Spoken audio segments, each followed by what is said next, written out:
It was 11 o'clock at night, and young Marriott was locked in his room, cramming as hard as he could cram. He was a fourth-year man at Edinburgh University, and he had been ploughed for this particular examination so often that his parents had positively declared that they could no longer supply the funds to keep him there. His rooms were cheap and dingy, but it was the lecture fees that took the money. So Marriott pulled himself together at last and definitely made up his mind that he would pass or die in the attempt, and for some weeks now he had been reading as hard as mortal man can read. He was trying to make up for lost time and money in a way that showed conclusively he did not understand the value of either. For no ordinary man, and Marriott was in every sense an ordinary man, can afford to drive the mind as he had lately been driving his, without sooner or later paying the cost. Among the students he had few friends or acquaintances, and these few had promised not to disturb him at night, knowing that he was at last reading in earnest. It was therefore with feelings a good deal stronger than mere surprise that he heard his doorbell ring on this particular night and realized that he was to have a visitor. Some men would simply have muffled the bell and gone on quietly with their work, but Marriott was not this sort. He was nervous. It would have bothered and pecked at his mind all night long not to know who the visitor was and what he wanted. The only thing to do, therefore, was to let him in and out again as quickly as possible. The landlady went to bed at 10 o'clock, punctually, after which hour nothing would induce her to pretend she heard the bell. So Marriott jumped up from his books with an exclamation that augured ill for the reception of his caller, and prepared to let him in with his own hand. The streets of Edinburgh town were very still at this late hour. It was late for Edinburgh, and in the quiet neighbourhood of F Street, where Marriott lived on the third floor, scarcely a sound broke the silence.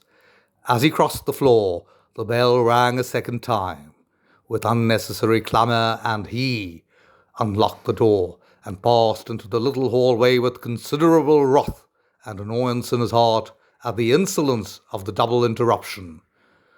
"The fellows all know I'm reading for this exam. Why in the world do they come to bother me at such an unearthly hour?"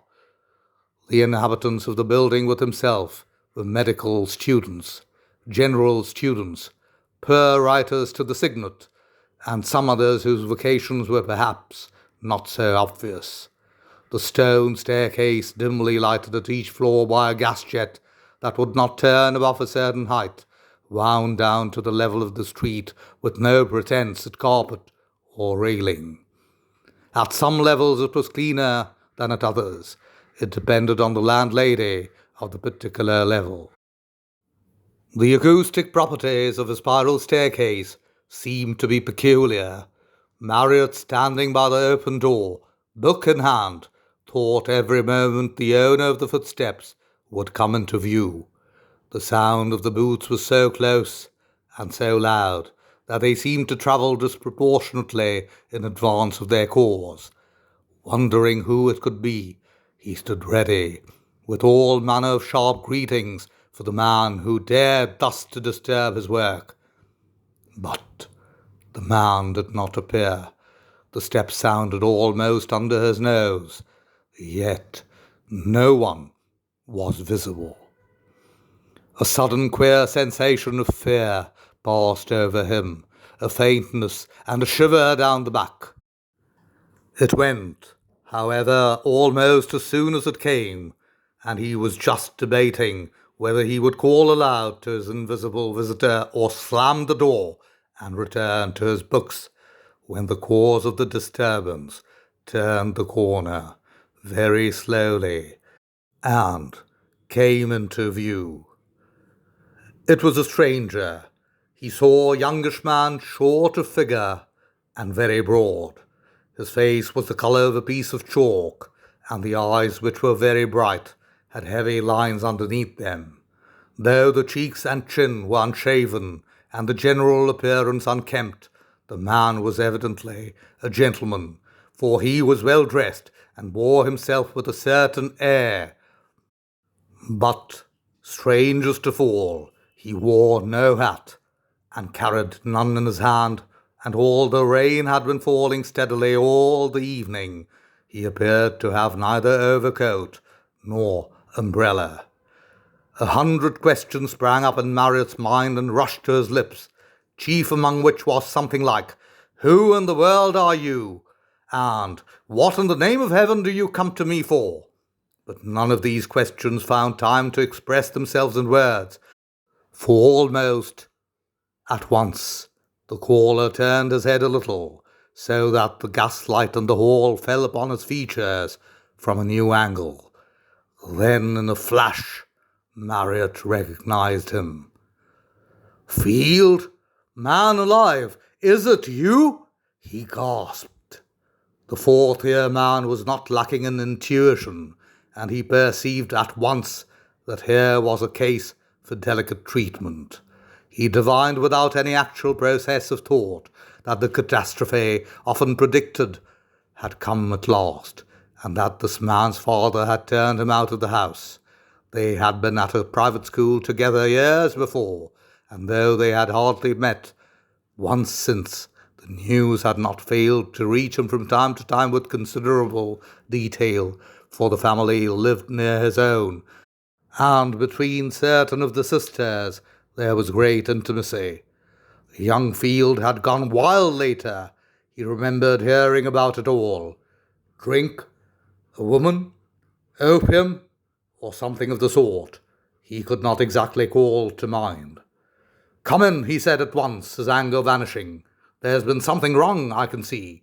Come in and tell me all about it, and perhaps I can help." He hardly knew what to say, and stammered a lot more besides. The dark side of life, and the horror of it, belonged to a world that lay remote from his own select little atmosphere of books and dreamings. But he had a man's heart for all of that. He led the way across the hall, shutting the front door carefully behind him, and noticed as he did so that the other, though certainly sober, was unsteady on his legs and evidently much exhausted. Marriott might not be able to pass his examinations, but he at least knew the symptoms of starvation, acute starvation, unless he was much mistaken when they stared him in the face. "Come along," he said cheerfully, and with genuine sympathy in his voice. "I'm glad to see you. I was going to have a bit of something to eat, and you're just in time to join me." The other made no audible reply, and shuffled so feebly with his feet that Marriott took his arm by way of support. He noticed for the first time that the clothes hung on him with pitiful looseness. The broad frame was literally hardly more than a frame. He was as thin as a skeleton, but as he touched him, the sensation of faintness and dread returned. It only lasted a moment and then passed off, and he ascribed it, not unnaturally, to the distress and shock of seeing a former friend in such a pitiful plight. "Better let me guide you. It's shamefully dark, this hall. I'm always complaining," he said lightly, recognizing by the weight upon his arm that the guidance was sorely needed. "But the old cat never does anything except promise." He led him to the sofa, wondering all the time where he had come from and how he had found the address. It must be at least 7 years since those days at the private school when they used to be such close friends. "Now, if you'll forgive me for a minute," he said, "I'll get supper ready, such as it is, and don't bother to talk. Just take it easy on the sofa. I see you're dead tired. You can tell me about it afterwards, and we'll make plans." The other sat on the edge of the sofa and stared in silence, while Marriott got out the brown loaf, scones, and huge pot of marmalade that Edinburgh students always keep in their cupboards. His eyes shone with a brightness that suggested drugs. Marriott thought, stealing a glance at him from behind the cupboard door. He did not like yet to take a full square look. The fellow was in a bad way, and it would have been so like an examination to stare and wait for explanations. Besides, he was evidently almost too exhausted to speak. So, for reasons of delicacy, and for another reason as well, which he could not exactly formulate to himself, he let his visitor rest, apparently unnoticed, while he busied himself with the supper. He lit the spirit lamp to make cocoa, and when the water was boiling, he drew up the table with the good things to the sofa, so that Field need not have even the trouble of moving to a chair. "Now, let's tuck in," he said, "and afterwards we'll have a pipe and a chat. I'm reading for an exam, you know, and I always have something about this time. It's jolly to have a companion." He looked up and caught his guest's eyes directed straight upon his own. An involuntary shudder ran through him from head to foot. The face opposite him was deadly white and wore a dreadful expression of pain and mental suffering. "By gad," he said, jumping up, "I quite forgot. I've got some whiskey somewhere. What an ass I am. I never touched myself when I'm working like this." He went to the cupboard and poured out a stiff glass, which the other swallowed at a single gulp and without any water.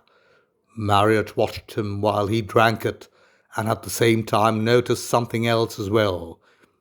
Field's coat was all over dust, and on one shoulder was a bit of cobweb. It was perfectly dry.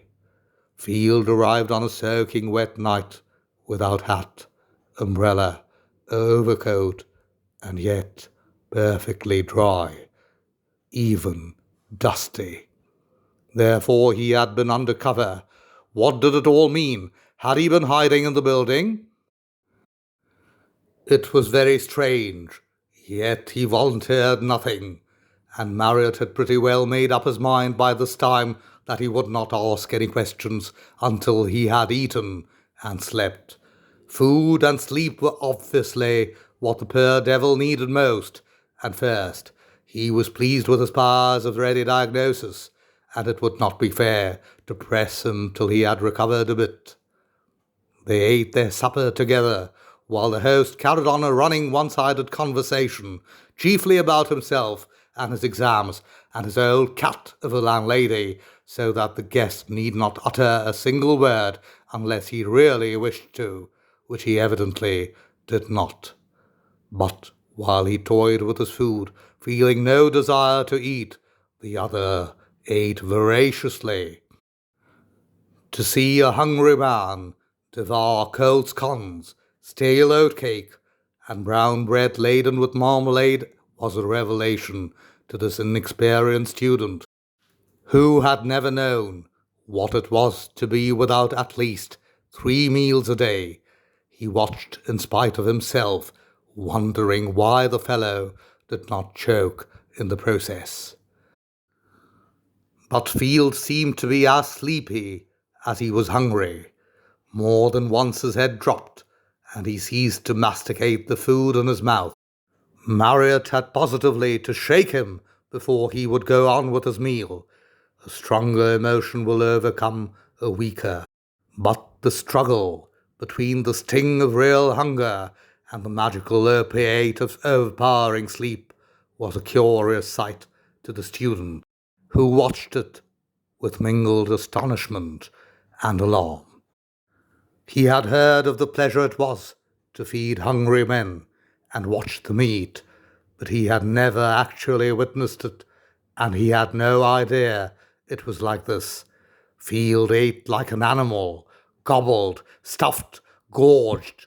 Marriott forgot his reading and began to feel something very much like a lump in his throat. "Afraid there's been awfully little to offer you, old man," he managed to blurt out, when at length the last scone had disappeared, and the rapid, one-sided meal was at an end. Field still made no reply, for he was almost asleep in a seat. He merely looked up wearily and gratefully. "Now you must have some sleep, you know," he continued, "or you'll go to pieces. I shall be up all night reading for this blessed exam. You're more than welcome to my bed. Tomorrow we'll have a late breakfast and see what can be done and make plans. I'm awfully good at making plans, you know," he added with an attempt at lightness. Field maintained his dead, sleepy silence, but appeared to acquiesce, and the other led the way into the bedroom, apologizing as he did so to this half-starved son of a baronet, whose own home was almost a palace for the size of the room. The weary guest, however, made no pretence of thanks or politeness. He merely steadied himself on his friend's arm as he staggered across the room, and then, with all his clothes on, dropped his exhausted body on the bed. In less than a minute, he was to all appearances sound asleep. For several minutes Marriott stood in the open door and watched him, praying devoutly that he might never find himself in a like predicament, and then fell to wondering what he would do with his unbidden guest on the morrow. But he did not stop long to think, for the call of his books was imperative, and happen what might, he must see to it that he passed that examination. Having again locked the door into the hall, he sat down to his books and resumed his notes on materia medica, where he had left off when the bell rang. But it was difficult for some time to concentrate his mind on the subject. His thoughts kept wandering to the picture of that white-faced, strange-eyed fellow, starved and dirty, lying in his clothes and boots on the bed. He recalled their school days together before they had drifted apart, and how they had vowed eternal friendship, and all the rest of it. And now, what horrible straits to be in!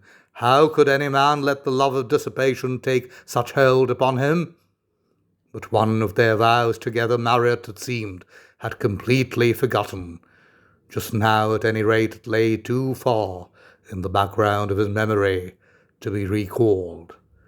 Through the half-open door, the bedroom led out of the sitting-room, and had no other door, came the sound of deep, long-drawn breathing, the regular, steady breathing of a tired man.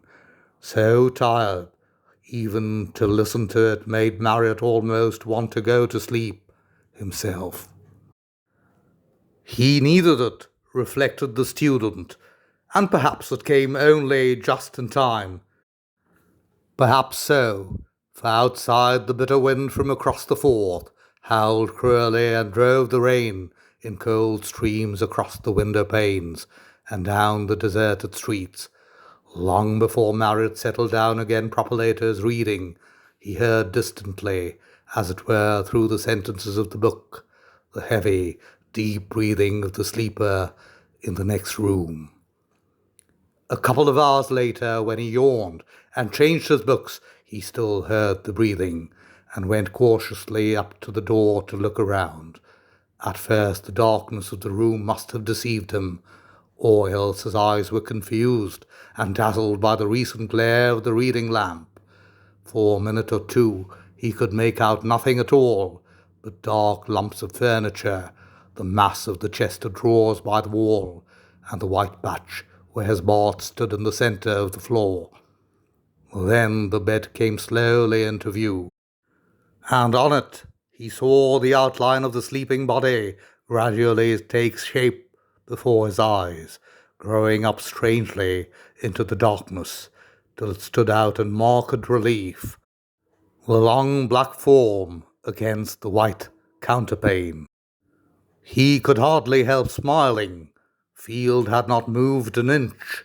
He watched him a moment or two, and then returned to his books. The night was full of the singing voices of the wind and rain. There was no sound of traffic. No hansoms clattered over the cobbles, and it was still too early for the milk carts. He worked on steadily and conscientiously, only stopping now and again to change a book, or to sip some of the poisonous stuff that kept him awake and made his brain so active and on these occasions Field's breathing was always distinctly audible in the room. Outside the storm continued to howl, but inside the house all was stillness. The shade of the reading lamp threw all the light upon the littered table, leaving the other end of the room in comparative darkness. The bedroom door was exactly opposite him where he sat. There was nothing to disturb the worker, nothing but an occasional rush of wind against the windows and a slight pain in his arm. This pain, however, which he was unable to account for, grew once or twice, very acute. It bothered him, and he tried to remember how and when he could have bruised himself so severely, but without success. At length the page before him turned from yellow to grey, and there were sounds of wheels in the street below. It was 4 o'clock. Marriott leaned back and yawned prodigiously. Then he drew back the curtains. The storm had subsided, and the castle rock was shrouded in mist. With another yawn, he turned away from the dreary outlook and prepared to sleep the remaining 4 hours till breakfast on the sofa. Field was still breathing heavily in the next room, and he first tiptoed across the floor to take another look at him. Peering cautiously round the half-open door, his first glance fell upon the bed, now plainly discernible in the grey light of morning. He stared hard. Then he rubbed his eyes. Then he rubbed his eyes again, and thrust his head farther round the edge of the door. With fixed eyes he stared, harder still, and harder, but it made no difference at all. He was staring into an empty room. The sensation of fear he had felt when Field first appeared upon the scene returned suddenly, but with much greater force.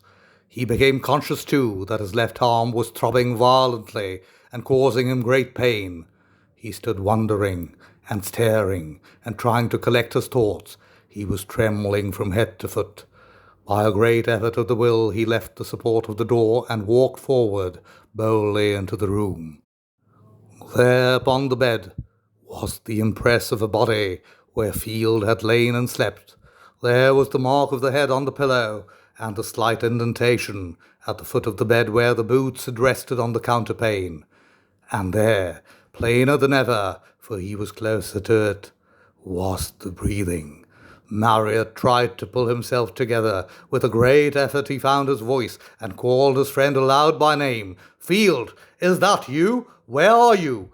There was no reply, but the breathing continued without interruption, coming directly from the bed. His voice had such an unfamiliar sound that Marriott did not care to repeat his questions, but he went down on his knees and examined the bed above and below, pulling the mattress off finally and taking the coverings away separately, one by one. But though the sounds continued, there was no visible sign of Field, nor was there any space in which a human being, however small, could have concealed itself. He pulled the bed out from the wall, but the sound stayed where it was. It did not move with the bed. Marriott, finding self-control a little difficult in his weary condition, at once set about a thorough search of the room. He went through the cupboard, the chest of drawers, the little alcove where the clothes hung, everything. But there was no sign of anyone. The small window near the ceiling was closed and anyhow was not large enough to let a cat pass. The sitting-room door was locked on the inside. He could not have got out that way. Curious thoughts began to trouble Marriott's mind, bringing in their train unwelcome sensations. He grew more and more excited. He searched the bed again till it resembled the scene of a pillow fight. He searched both rooms, knowing all the time it was useless. And then he searched again. A cold perspiration broke out all over his body, and the sound of heavy breathing all this time never ceased to come from the corner where Field had lain down to sleep. Then he tried something else. He pushed the bed back exactly into its original position, and himself lay down upon it, just where his guest had lain. But the same instant he sprang up again in a single bound. The breathing was close beside him, almost on his cheek and between him and the wall. Not even a child could have squeezed into the space. He went back into his sitting room, opened the windows, welcoming all the light and air possible, and tried to think the whole matter over quietly and clearly. Men who read too hard and slept too little, he knew, were sometimes troubled with very vivid hallucinations. Again he calmly reviewed every incident of the night, his accurate sensations, the vivid details, the emotions stirred in him, the dreadful feast. No single hallucination could ever combine all these and cover so long a period of time. But with less satisfaction he thought of the recurring faintness and curious sense of horror that had once or twice come over him, and then of the violent pains in his arm. These were quite unaccountable. Moreover, now that he began to analyze and examine, there was one other thing that fell upon him like a sudden revelation. During the whole time, Field had not actually uttered a single word. Yet, as though in mockery upon his reflections, there came ever from that inner room the sound of the breathing, long-drawn, deep, and regular. The thing was incredible. It was absurd. Haunted by visions of brain fever and insanity, Marriott put on his cap and mackintosh and left the house. The morning air on Arthur's seat would blow the cobwebs from his brain, the scent of the heather, and above all, the sight of the sea. He roamed over the wet slopes about Holyrood for a couple of hours, and did not return until the exercise had shaken some of the horror out of his bones, and given him a ravening appetite into the bargain. As he entered, he saw that there was another man in the room, standing against the window with his back to the light. He recognized his fellow student, Green, who was reading for the same examination. "Read hard all night, Marriott," he said, "and thought I'd drop in here to compare notes and have some breakfast. You out early?" he added by way of a question. Marriott said he had a headache, and a walk had helped it, and Green nodded and said, "Ah."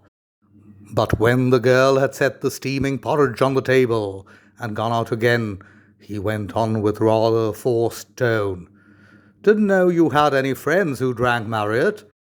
This was obviously tentative, and Marriott replied dryly that he did not know it either. "Sounds just as if some chap were sleeping it off in there, doesn't it, though?" persisted the other with a nod in the direction of the bedroom and looking curiously at his friend. The two men stared steadily at each other for several seconds, and then Marriott said earnestly, "Then you heard too? Thank God." "Of course I heard. The door's open. Sorry if I wasn't meant to." "Oh, I don't mean that," said Marriott, lowering his voice. "But I'm awfully relieved. Let me explain. Of course, if you heard too, then it's all right. But really it frightened me more than I can tell you. I thought I was going to have brain fever or something, and you know what a lot depends on this exam. It always begins with sounds or visions or some sort of beastly hallucination. And I—" "Rot!" ejaculated the other impatiently. "What are you talking about?" "Now listen to me, Green," said Marriott as calmly as he could, for the breathing was still plainly audible, "and I'll tell you what I mean. Only don't interrupt." And thereupon he related exactly what had happened during the night, telling everything, even down to the pain in his arm. When it was over, he got up from the table and crossed the room. "You hear the breathing now plainly, don't you?" he said. Green said he did. "Well, come with me and we'll search the room together." The other, however, did not move from his chair. "I've been in already," he said sheepishly. "I heard the sounds and thought it was you. The door was ajar, so I went in." Marriott made no comment, but pushed the door open, as wide as it would go. As it opened, the sound of breathing grew more and more distinct. "Someone must be in there," said Green under his breath. "Someone is in there," "But where?" said Marriott. Again he urged his friend to go in with him, but Green refused, point blank, said he had been in once and had searched the room, and there was nothing there. He would not go in again for a good deal. They shut the door and retired into the other room to talk it all over with many pipes. Green questioned his friend very closely, but without illuminating result, since questions cannot alter facts. The only thing that ought to have a logical explanation is the pain in my arm, said Marriott, rubbing that member with an attempt at a smile. It hurts so infernally, and aches all the way up. I can't remember bruising it, though. Let me examine it for you, said Green. I'm awfully good at bones in spite of the examiner's opinion to the contrary. It was a relief to play the fool a bit, and Marriott took his coat off and rolled up a sleeve. By George, though, I'm bleeding, he exclaimed. Look here, what on earth's this? On the forearm, quite close to the wrist, was a thin red line. There was a tiny drop of apparently fresh blood on it.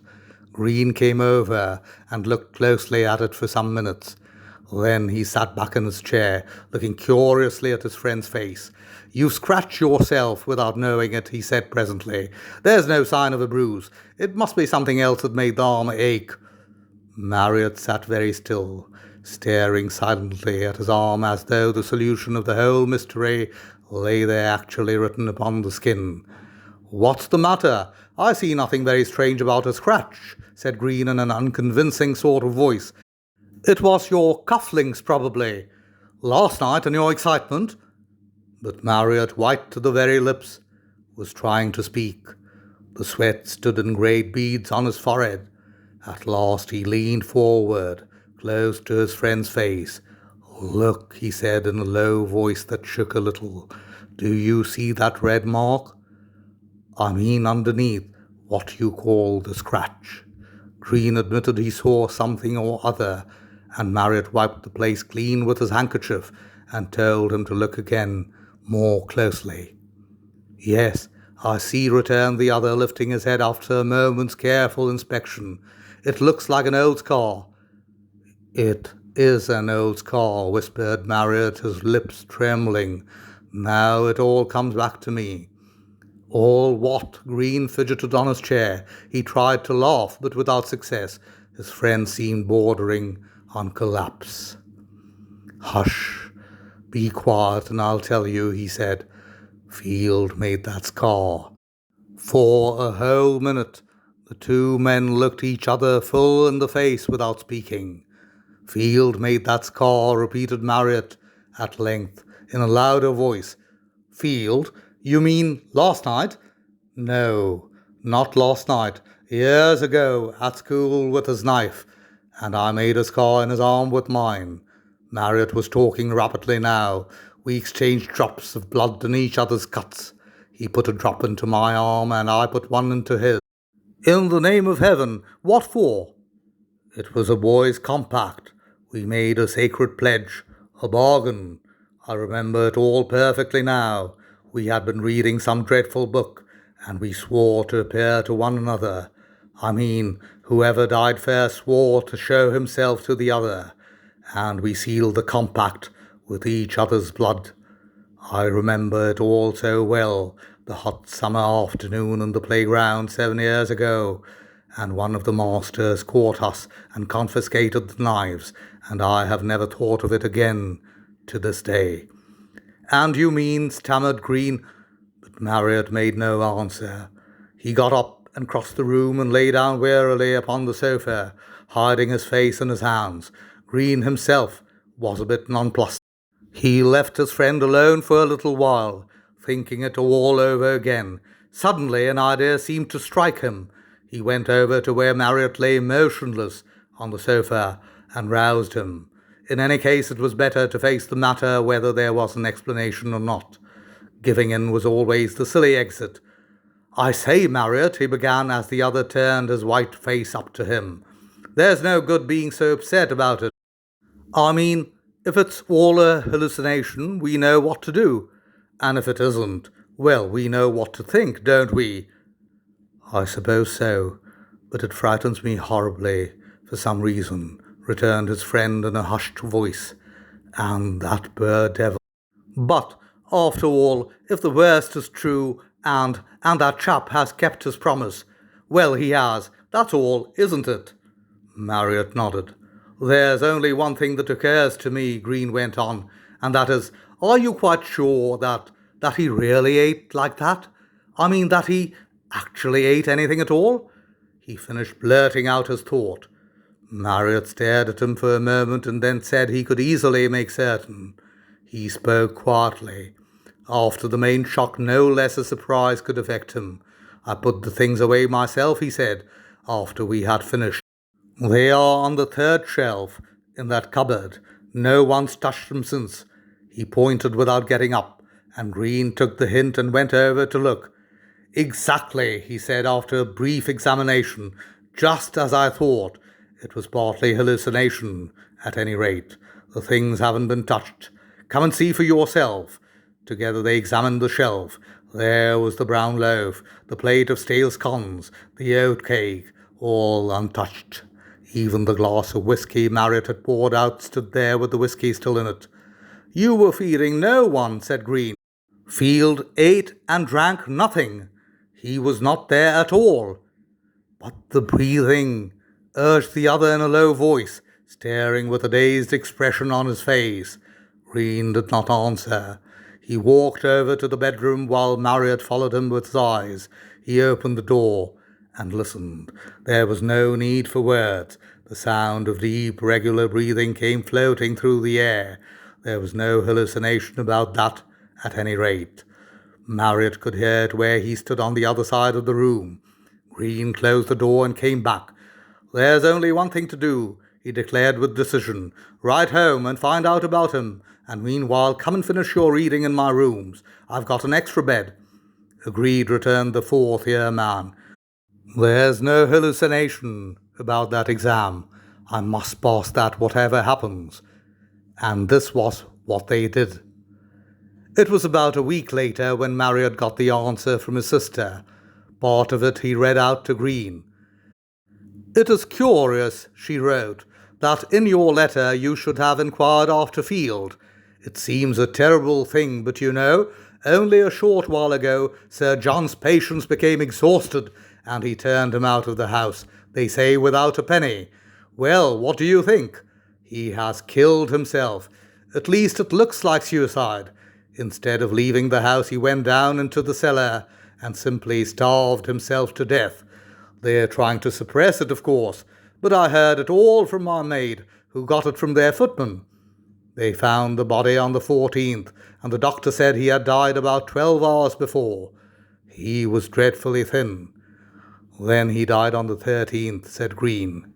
Marriott nodded. That's the very night he came to see you.